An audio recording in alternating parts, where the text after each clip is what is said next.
back in the 1920s or 30s, I think it was the 20s, there was a law passed by Congress and signed into law by the president. I think it might have been during Coolidge's administration, but anyhow, they passed this law that said that the chairman of the House Ways and Means Committee, at that point in time, I mean, the income tax was only a decade old at that time, and the president had the ability to look at anybody's income tax returns because he ran the executive branch, and the executive branch included the IRS.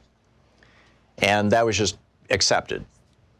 But Congress did not have that right.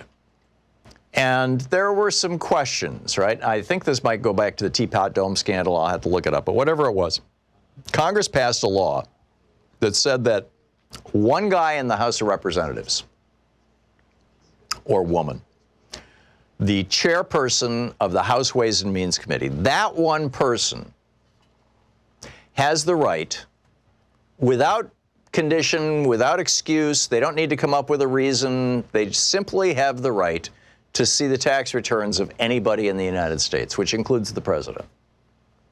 They can get anybody's tax returns. That person is Richard Neal. Richard Neal is a real low-profile guy, and he asked for the tax returns. He sent a letter to the IRS and to Steve Mnuchin, the Secretary of the Treasury, saying, you know, per this law, please send us Trump's tax returns.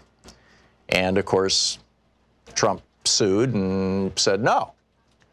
So Richard Neal and the Democrats went to court and said, please enforce the law. And they got before this judge, Trevor McFadden. Now, Trevor McFadden is a young guy. He's a Federalist Society right-wing nut.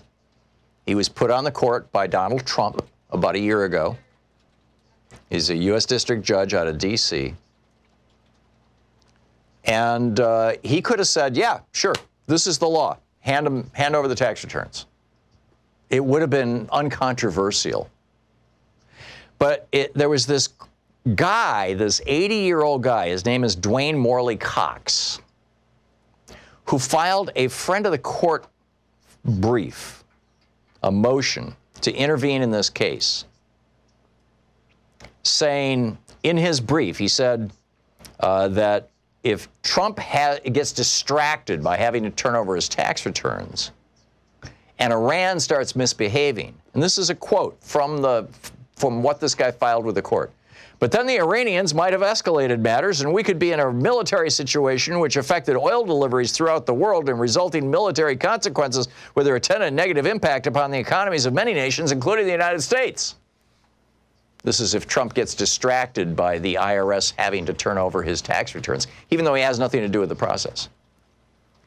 So and in fact, Trump's lawyers said, we don't care about this guy, this Cox guy. He doesn't even have standing here. Ignore him. But the judge said, Judge McFadden said, well, we have to listen to what Mr. Cox had to say. And we have to determine whether he should be allowed to intervene. So probably we will rule on whether or not the House Ways and Means Committee gets Trump's tax returns after the election. Why this isn't the top story in the news, I don't know. I mean, it's mind-boggling, particularly with this story out there. Lawrence O'Donnell has not walked the story back. He simply apologized for reporting it, that Trump's loans were co-signed by oligarchs.